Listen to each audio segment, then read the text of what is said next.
Introduction: The Silent Threat. Imagine this. It isn't a movie scene, it's an ordinary Tuesday night. You're stranded on a lonely stretch of highway or a familiar back road that suddenly feels alien. Snow isn't just falling anymore, it's rising, curling against your doors, swallowing your car inch by inch. Outside the windshield, the world has vanished into a white, screaming void. You haven't moved for an hour. The gaslight has glowed an angry orange for nearly as long. And deep down, you already know. No one is coming tonight. You are the captain of a frozen, motionless vessel. You face a brutal choice. Keep the engine running, and you'll burn through the last fuel you have, leaving you without heat when dawn becomes its coldest. Turn it off now, and your car will turn into a freezer before you can gather your thoughts. Your hand moves toward the key. Stop. Do not turn that key yet. Survival has never belonged to the lucky. It has always belonged to those who act with intention. Explorers who lived because they followed procedure, and victims who didn't because they panicked. Right now, you need one thing: a shutdown protocol. A set of actions to perform while the engine is still warm, while the battery still has life, while you still have control. Welcome to Historia Prime. Tonight we apply the hard lessons of history to the harsh reality of the modern road. In the next moments, you'll discover the 6 critical steps to take before the engine goes silent. 6 decisions that can turn your car from a metal trap into a shelter engineered for survival.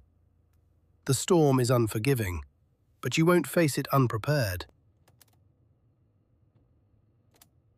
Part 1. The Physics of Heat. Before anything else, we begin with the one resource that slips through your fingers faster than any other in a blizzard: heat. It's the first thing you lose when the engine stops, and the last thing you can afford to take for granted. Most people, when they panic, do exactly the wrong thing. They shut the car off and curl into themselves, hoping their body alone can hold the line. But once that engine dies, you lose far more than warmth. You lose electricity, you lose the ability to melt snow, and you lose the single system in your vehicle designed to keep you alive. That is why step number 1 is the heat soak. To understand why this matters, we have to dip briefly into thermodynamics. Normally, you drive with the temperature set to a cozy 70 degrees. But comfort is not a survival strategy. When you're preparing to shut the engine down, your goal shifts from comfort to saturation. About 10 minutes before you turn that key, you must crank the heat to its maximum setting. Let it roar. Make the cabin so hot that you almost want to open the door. Because what you're doing is not warming the air. You're charging the solid materials around you. Air loses heat almost instantly, but everything inside your car that has mass, the dashboard, the seats, the steering wheel, the roof liner, absorbs that heat like a sponge. These dense materials act as your thermal battery. According to the principles behind the Stefan Boltzmann law, once they are heat-soaked, they continue radiating warmth long after the engine goes silent.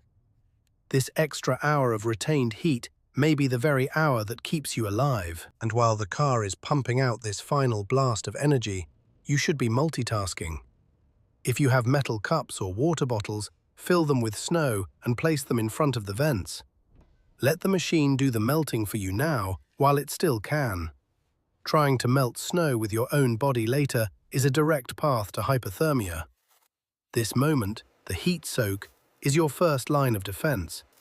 It's where preparation beats panic, where physics becomes survival, and where you begin turning your stranded vehicle into a controlled, life-saving environment. The storm may rage outside, but you are taking control inside.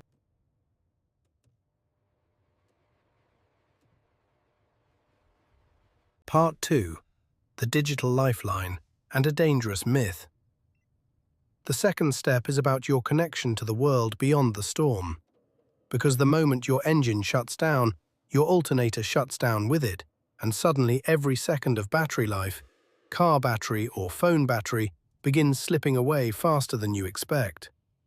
Cold doesn't just drain electronics, it suffocates them. That is why you cannot wait until the car is silent to reach out for help. You act now while power still exists. And before we go any further, we need to confront one of the most widespread and most dangerous pieces of viral advice on the internet. You may have heard it. If your phone is dying and you're stranded, change your voicemail greeting to broadcast your location. It sounds clever. It sounds almost heroic. But experts across search and rescue warn that this trick is not just flawed. It could waste the last lifeline you have. Voicemail does not live on your phone. It lives on your carrier's servers.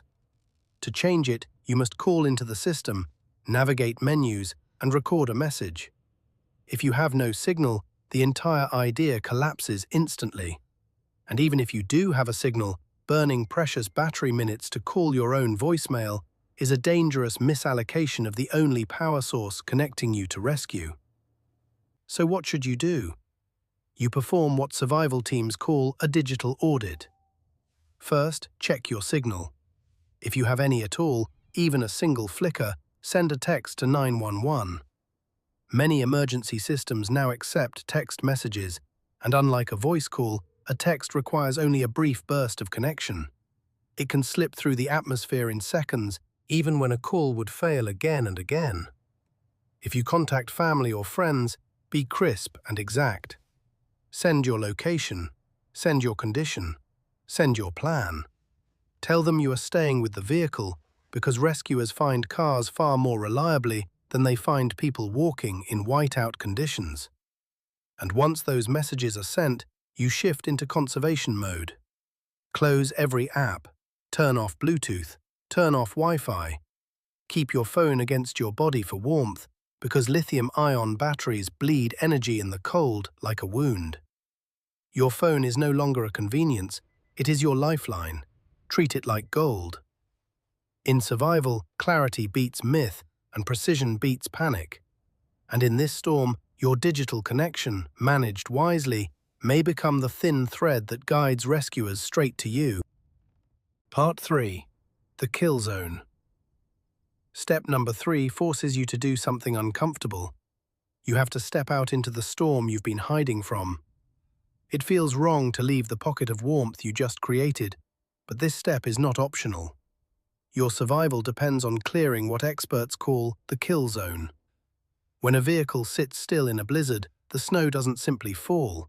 It moves, drifts, and curls around the rear of the car. It forms an invisible bowl that traps exhaust gases and pushes them back toward you. This swirling pocket creates a dome effect, forcing carbon monoxide to seep inside through seams, vents, and tiny openings you'll never see. And carbon monoxide is the perfect predator. It has no color, no odor, no warning. If you plan to shut off the engine, sleep for a few hours, and restart it later for warmth, but that exhaust pipe is buried, you might never wake up again. 20 minutes of poisoned air is all it takes. That is why you act now, while the engine is still running, while the tailpipe is still hot, and while you still have the strength. Step outside. Dig a clear trench behind the exhaust, at least 3 feet back, giving the gases a clean escape path. Watch the wind. Make sure it's carrying the fumes away from the vehicle, not swirling them back toward you. And while you're already out there facing the cold, check the front of the car. Snow packed into the grille can choke your air intake, cause overheating, or cripple the HVAC system's ability to pull in fresh air. The time to fix this is now, when your fingers still work, when your mind is sharp, and before the cold steals both from you. This step is not dramatic.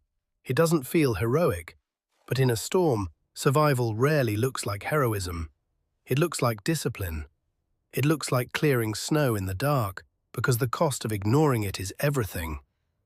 The kill zone is real, and clearing it is one of the simplest, most life-saving actions you will ever take. Part 4. Atmospheric Control. Step number 4 may feel counterintuitive, almost wrong, yet it is one of the most critical steps for long-term survival inside a sealed car. When you sit inside a closed vehicle, every breath you exhale releases moisture. In normal conditions, that moisture simply circulates. But in freezing temperatures, humidity becomes a hidden enemy.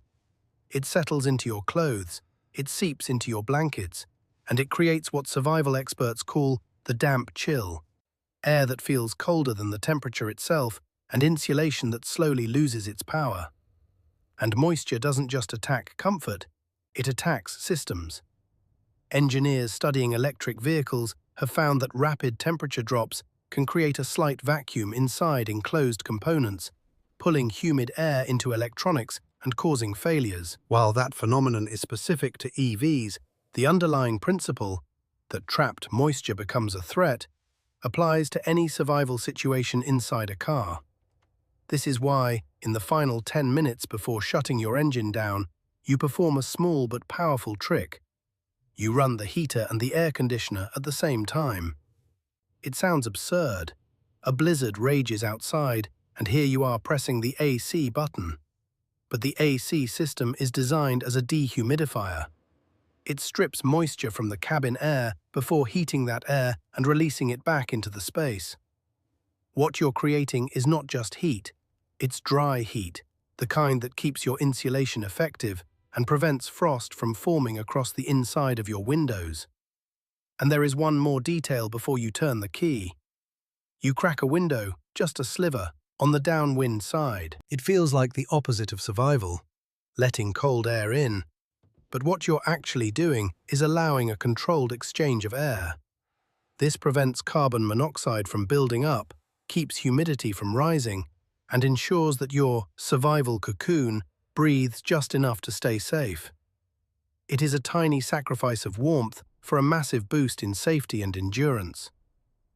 In the frozen silence that follows engine shutdown, dry air becomes your ally. Dampness becomes your downfall. And this small adjustment, this brief moment of atmospheric control, is what keeps your shelter stable long after the storm begins to test every corner of your resolve. Part 5. Screaming for attention. Step number 5 is your signal, your voice in a world that has gone silent. Because when a blizzard takes hold, the landscape loses all definition. Everything turns white, the road disappears, horizons vanish, and your car, no matter how bold its paint once looked, becomes just another shapeless mound buried in snow. Rescue teams know this. Snowplow drivers know this too, and they navigate by instinct, by poles, by reflectors, never by the faint outline of a sedan swallowed by the storm. Many people survive the cold itself, only to be struck by a plow or another vehicle because they were simply invisible.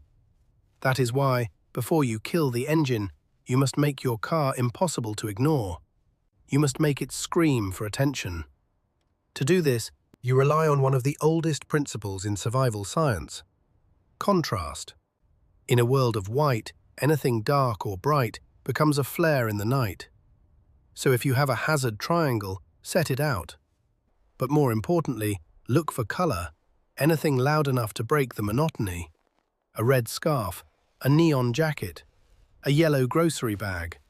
Tie it to your antenna or your door handle so it moves, flutters, disrupts the snow's natural pattern.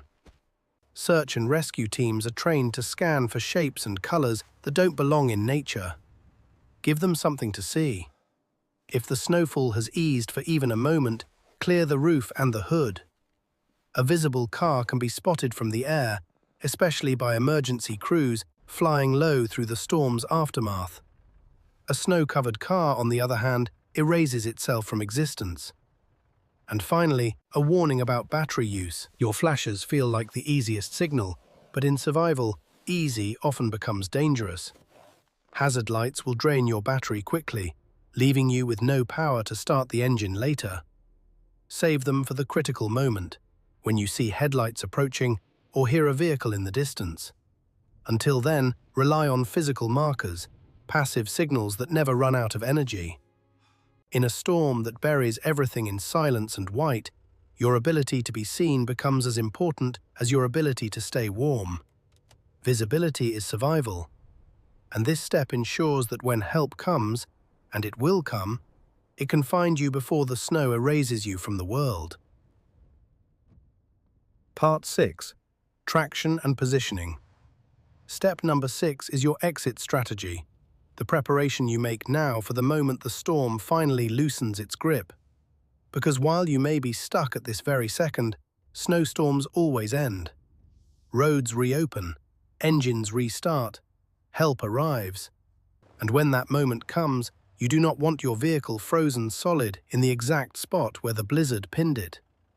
This step is simple in motion, but powerful in consequence. When your tires sit in deep snow, the heat from the rubber slowly melts the layer beneath them.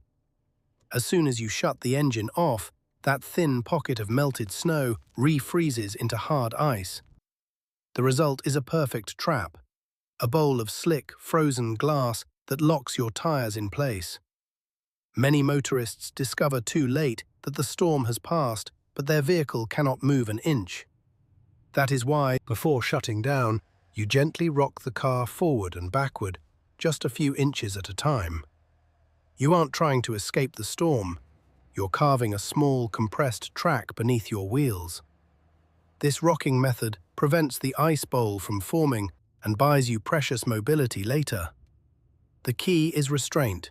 Do not spin your wheels. Spinning only deepens your rut and digs your grave a little deeper. The goal is controlled movement, not desperate force. And while you're thinking about movement, look around your cabin for tools you may have overlooked. Those floor mats beneath your feet are not just for keeping carpets clean. In survival, they become traction boards. If the storm freezes your wheels into a slick trap, sliding a floor mat under the drive tires can give you the friction needed to break free when the time comes to leave. Know where they are. Keep them ready. Because your survival doesn't end when the engine stops, and it doesn't end when the storm passes. It ends when you can move again, when the wheels bite into something solid and the world opens back up. This final step is your promise to the future you. When the blizzard breaks, you'll be ready to move forward. The shutdown. Transitioning to survival mode. Now, and only now, you are ready to turn the key. Before you do, take in the state of the shelter you've engineered. The cabin is heat-soaked and dry. Your location has been sent to rescuers. The exhaust path is clear. Your vehicle is marked with bright, unmistakable signals. Everything that could be done while the engine lived has been done. You turn the key. The engine stops. The silence that follows is thick and heavy, as if the storm outside suddenly presses its full weight against the doors. The wind claws at the windows. The temperature begins its slow, inevitable drop. But you are not panicking. You are not improvising in the dark. You have crossed a line from driver to survivor, and now every move you make is deliberate. Yet the work is not over. The instant the engine dies, the greatest weakness in your shelter becomes the glass around you. Automotive windows have almost no insulation. They are the thinnest, coldest points in the cabin, and the cold will pour through them like water through a sieve unless you act immediately. This is where you build your cocoon. If your floor mats aren't already reserved for traction, wedge them into the windows. They become instant insulation panels. If you have duct tape, use it. If not, jam them into place with pressure alone. Then layer in whatever else you have. Extra clothing, luggage, newspapers, sunshades. Reflective sunshades should face inward so your own body heat bounces back toward you rather than escaping into the night. What you are creating is not comfort. It is a thermal envelope, a nest designed to trap every calorie of warmth your body can produce. And when it comes time to sleep, do not remain upright in the driver's seat. That position restricts circulation and accelerates heat loss. Move to the back seat or recline the passenger seat. Shape the blankets around you. If you are not alone, huddle. Two bodies together retain far more heat than one body struggling alone. But there is one more rule you must respect, one that many people overlook until it is too late. Do not layer up too early. If you put on your heaviest clothing while the cabin is still warm from the heat soak, you will sweat. And in survival conditions, sweat is a threat. Damp fabric conducts heat away from your body up to 25 times faster than air. Moisture becomes a cold engine, pulling warmth from your core. So prepare your layers, shape your cocoon, and wait. Only when you first feel the chill creeping in should you add insulation. Staying dry is staying alive. In this moment, with the world outside reduced to wind and ice, you have turned your vehicle into more than metal and glass. You have turned it into a lifeboat, one built not from luck, but from intention and discipline. The long wait, managing your resources. Now comes the part most people underestimate, the waiting. The blizzard outside becomes a test not just of preparation, but of discipline.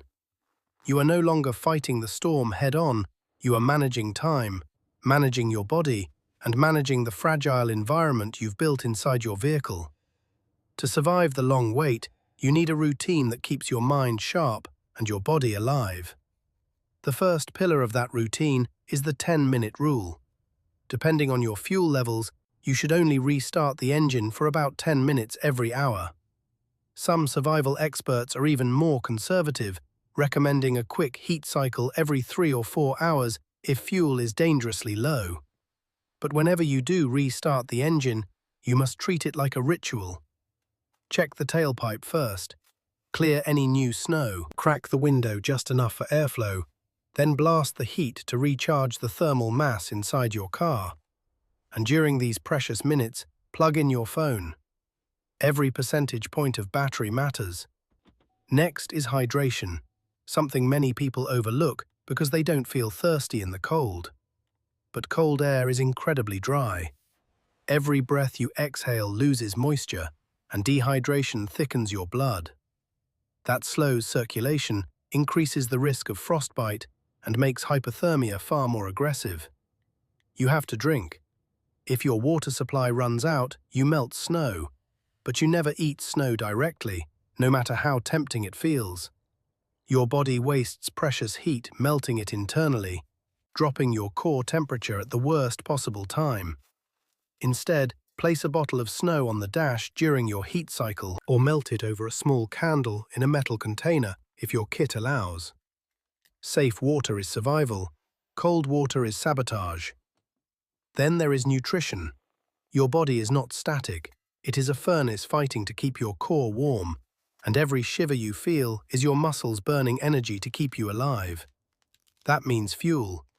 Fats and proteins burn slow and steady, which is exactly what you need.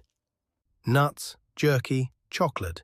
Small, frequent bites to keep the internal fire going. Sugar gives a quick burst, but the crash afterward can make the cold feel twice as harsh. Finally, you enter the mental battle.